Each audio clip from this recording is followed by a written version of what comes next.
La rentrée scolaire approche à grands pas et les lauréats aux différents examens vont aller en classe supérieure. Et ceux qui n'auront pas eu cette chance, malheureusement, vont redoubler, vont refaire la même classe. Et c'est justement ce qui constitue le thème, la trame de fond de notre sujet du jour, échec scolaire.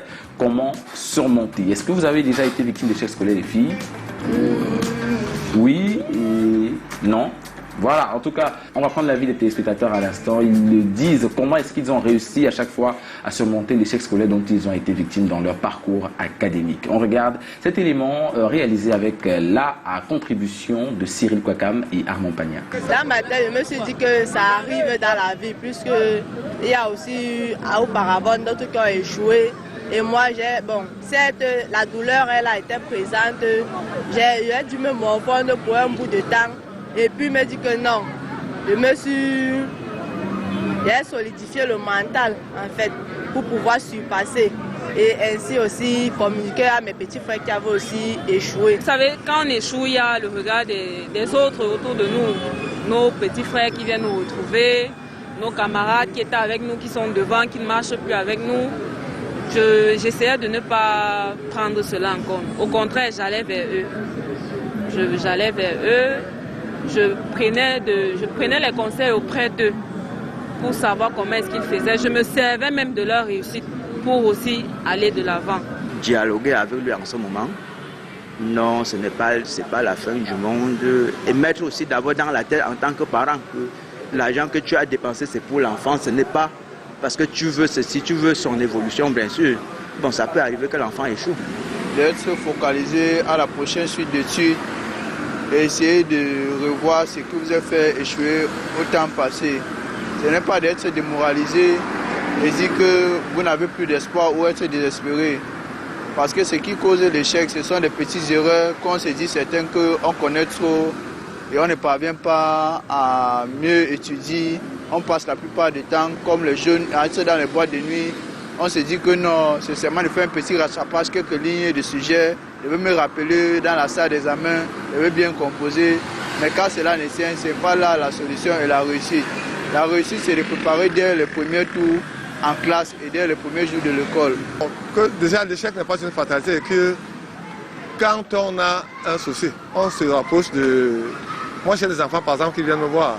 Monsieur, je n'ai pas compris cet exercice. On essaie de leur expliquer dans la mesure du possible. Bon, quand on est disponible. Donc, on doit mettre l'enfant dans de bonnes conditions pour qu'il puisse s'en sortir. Moi, j'ai conseillé à ma petite soeur de mieux se concentrer. L'année prochaine n'est pas fériée. Elle doit laisser seulement les hommes, les sorties, les fausses balades. Dans la vie, il faut se concentrer. On ne chasse pas deux gibiers à la fois. Soit c'est l'école, soit c'est les balades, soit c'est les sorties. C'est de ne pas abandonner. Et tout est d'abord mental. Se remettre en question, vérifier là où ils ont fauté et repartir sur des nouvelles bases. Et je m'adresse également aux parents de ne pas frustrer leurs enfants. Parce qu'il y a certains parents qui poussent leurs enfants avec ce qu'on appelle peut-être l'esprit de concurrence. En disant par exemple, tu ne vois pas l'enfant de mon frère tel ou de mon ami tel, pourquoi tu ne peux pas être comme lui? Ce n'est pas parce que ton cousin, ce n'est pas parce que peut-être l'enfant de l'ami de ton parent a réussi avant toi qu'il va forcément, il a peut-être passé, qu'il va forcément réussir avant toi. Il y a certains qui ont peut-être eu le bac aujourd'hui chaud, d'autres qui sont venus avoir le bac peut-être 4-5 ans après, aujourd'hui qui sont devenus les grands directeurs. Le conseil que je peux donner, c'est de ne pas baisser les bras, de booster, de se donner à fond dans ce qu'on veut faire. Parce que si on ne veut pas se donner dans ce qu'on veut faire, et surtout ce qu'on aime. Parce que le parent va dire ci, le parent va dire ça, mais quand tu fais ce que tu aimes, non. Vrai de vrai, même si tu échoues, demain tu vas surmonter et te dire que non, tu vas être plus fort et avancer.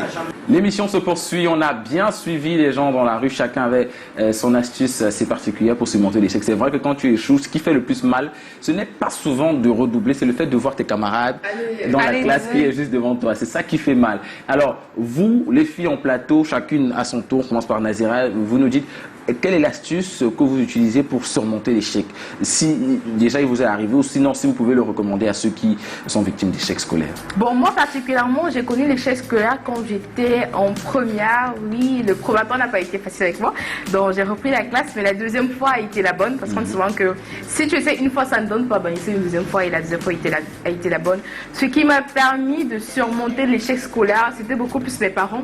Ma mère qui était tout le temps en train de me dire, bon, écoute un peu, si ça n'a pas marché, c'est sûrement parce qu'il y a eu quelque chose qui n'était pas bien, ou alors ce n'était peut-être pas ton année de réussite. Donc, continue de t'appliquer, continue d'étudier, d'être aussi brillante, et par la suite, tu vas seulement valider ton examen l'année qui suivait. Et ce qui m'a plu, ou bien ce qui j'ai trouvé assez intéressant quand j'ai repris la première, c'est que ça va, j'avais mal de voir que mes amis étaient dans la classe. Ouais, justement. Ils étaient en terminale. Si tu vois, à la rentrée, tu as toujours ton P là sur l'évolution de ta tenue, et tes amis, ils ont le gros T de terminale. Seigneur, pourquoi moi? Mais ce qui m'a permis d'avancer, c'est qu'en première, j'ai rencontré de très belles personnes. Je sais pas, mon d'ailleurs, je les salue, il s'agit de Jason, de Benjamin, de plein de personnes que j'ai connues quand j'étais en première, qui ont repris la classe avec moi, également des amis de seconde que j'avais perdu de vue, qui sont venus me trouver parce qu'on avait séparé nos salles de classe. Et ensemble, on a vraiment eu la meilleure première de toute ma vie. Dans la première année, là-bas, là, c'était pas vraiment ça. La deuxième année, on a eu tout ce qu'il fallait, on se donnait des cours de soutien, que ce soit les matières où on n'était pas assez brillant, moi particulièrement, c'est les mathématiques. On se donnait des cours de soutien, on a commencé à se dire non, même si ça ne va pas l'année prochaine, on va travailler. Et c'était tellement bien le fait de savoir qu'on s'est retrouvés entre nous. On s'est créé une petite famille qui existe toujours jusqu'à présent. On continue de se soutenir, peu importe des projets. Et je peux dire que c'est beaucoup plus grâce à eux que j'ai surmonté. C'est parce qu'à la rentrée, c'était pas évident. Je me souviens, le premier jour de la rentrée, j'ai pleuré. J'ai pleuré comme un gros bébé parce que j'ai des amis qui sont venus me voir en me disant « Ouais, alors Asia, on sait que tu es brillante, mais peut-être qu'il y a un truc qui n'a pas marché. » Donc, grâce à eux, j'ai surmonté cette année-là. Je me souviens, lors des pauses, je ne sortais pas vraiment. Il faut faire rester en classe. En me disant que si je sors, on me dit « La fille là, elle faisait pas pour l'année dernière. » Mais simplement, grâce à eux, ça s'est bien passé. Et maintenant, je peux dire que c'était un mal pour un bien parce que j'ai connu de belles personnes avec qui je travaille et avec qui je partage de très bons moments actuellement. Ton astuce à toi, c'est bien sûr l'accompagnement de tes proches. Oui, parce que c'est tes proches qui t'ont accompagné, c'est ta maman à la maison qui te donnait des conseils, qui te motivait, qui te disait ça va, baisse pas la tête, baisse pas les bras, continue. L'année prochaine, elle sera la bonne. Et au niveau scolaire, tu avais tes potes qui étaient là avec toi et qui te soutenaient. Et quand on n'a pas les potes. Les nouveaux potes aussi, hein, les nouveaux potes. Oui, c'est vrai, mais quand on n'a pas les potes, j'ai envie de savoir qu'est-ce qu'on fait? On prie, on fait comment? On se sent comment? C'est souvent difficile cette période où on reprend un examen. C'est très très difficile pour les personnes qui l'ont connu. Ouais. Honnêtement, à toutes les personnes qui traversent cette situation, ne baissez pas les bras. Oui. Ne baissez pas les bras. Je sais que ce n'est pas évident, ce n'est pas facile, mais armez-vous de beaucoup de courage et allez-y à fond pour cette année encore. Donnez le meilleur de vous. Encore plus que ce que vous n'avez donné l'an passé. Je ne sais pas ce qu'il y a... L'astuce. Comment se monter? C'est ce que je dis. Ah bon, enfin, j'étais déjà dans les conseils. Ouais, mais moi, je ne sais pas. Mais comment se monter au-delà des conseils? Qu'est-ce qu'on fait?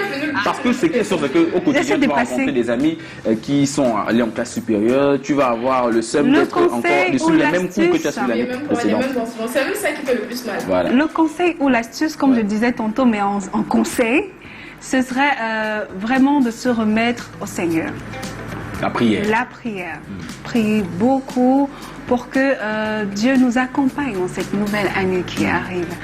Et bien sûr, être prêt psychologiquement à pouvoir affronter de nouveau la même classe. Parce que tout se passe aussi dans la tête.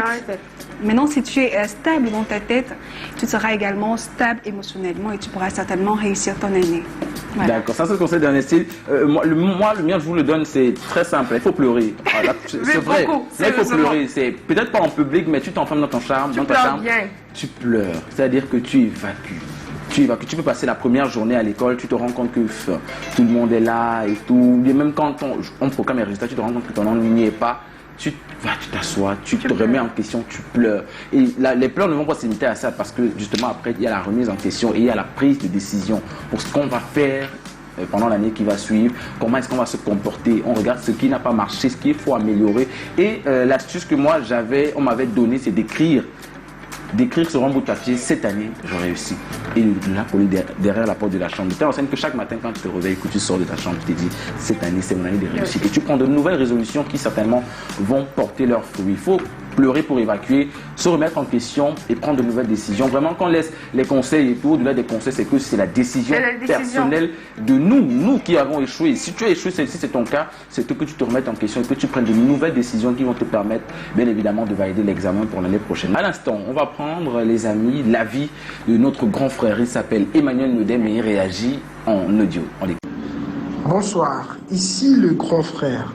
J'espère que tu vas bien. Alors, très bonne question aujourd'hui, échec scolaire, comment le surmonter? Alors, déjà d'entrée de jeu, j'aimerais déjà dire bravo, félicitations à tous ceux qui ont déjà eu un parcours droit, qui n'ont jamais eu à redoubler les classes et qu'on sort. Donc, un grand bravo déjà à vous. Revenons maintenant à ceux-là qu'au quotidien rencontrent des échecs malgré tous les efforts qu'ils mettent sur pied pour toujours passer à la classe supérieure. Je vois également beaucoup de mes petits frères que lorsqu'ils échouent, ils partent, ils veulent tout gâter, ils veulent même parfois aller à des fins vraiment extrêmes, qui n'est pas vraiment bien. Alors, ce message d'aujourd'hui, c'est pour vous. Alors, ce que je vais vous dire, c'est quoi? On n'échoue jamais. Soit on apprend ou on gagne. Et dans le contexte scolaire, tu gagnes lorsque tu passes à la classe supérieure, tu apprends pour quand tu redoubles. Tu apprends comment?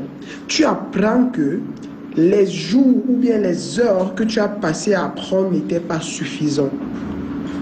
Les jours ou encore les heures que tu consacrais à l'amusement ne sont pas bien. Tu apprends que tu dois plus te concentrer sur des trucs, sur des choses spécifiques, sur des matières spécifiques. Tu dois concentrer plus d'heures à bûcher. Tu dois consacrer plus d'heures à être concentré. Parce que je suis sûr que tu connais exactement pourquoi tu as eu cette sous-note. Pourquoi tu as redoublé cette salle de classe? Tu savais que tu partageais tes moments peut-être sur les réseaux sociaux de manière négative, peut-être avec trop d'amis qui ne t'apprenaient pas, qui ne te donnaient pas des conseils assez suffisants. Peut-être tu passais ça devant la télé et du coup l'heure que tu consacrais à tes notes, c'était réellement très petit. Alors le conseil du grand frère aujourd'hui, c'est que si cet échec t'a donné une leçon, tu dois exactement savoir que si tu as réellement envie d'avancer dans ta vie, dans ton milieu scolaire, consacre plus de temps à ces choses-là qui vont te permettre de réussir, notamment à tes études. Ça veut dire alloue plus de temps à tes études que des réseaux sociaux.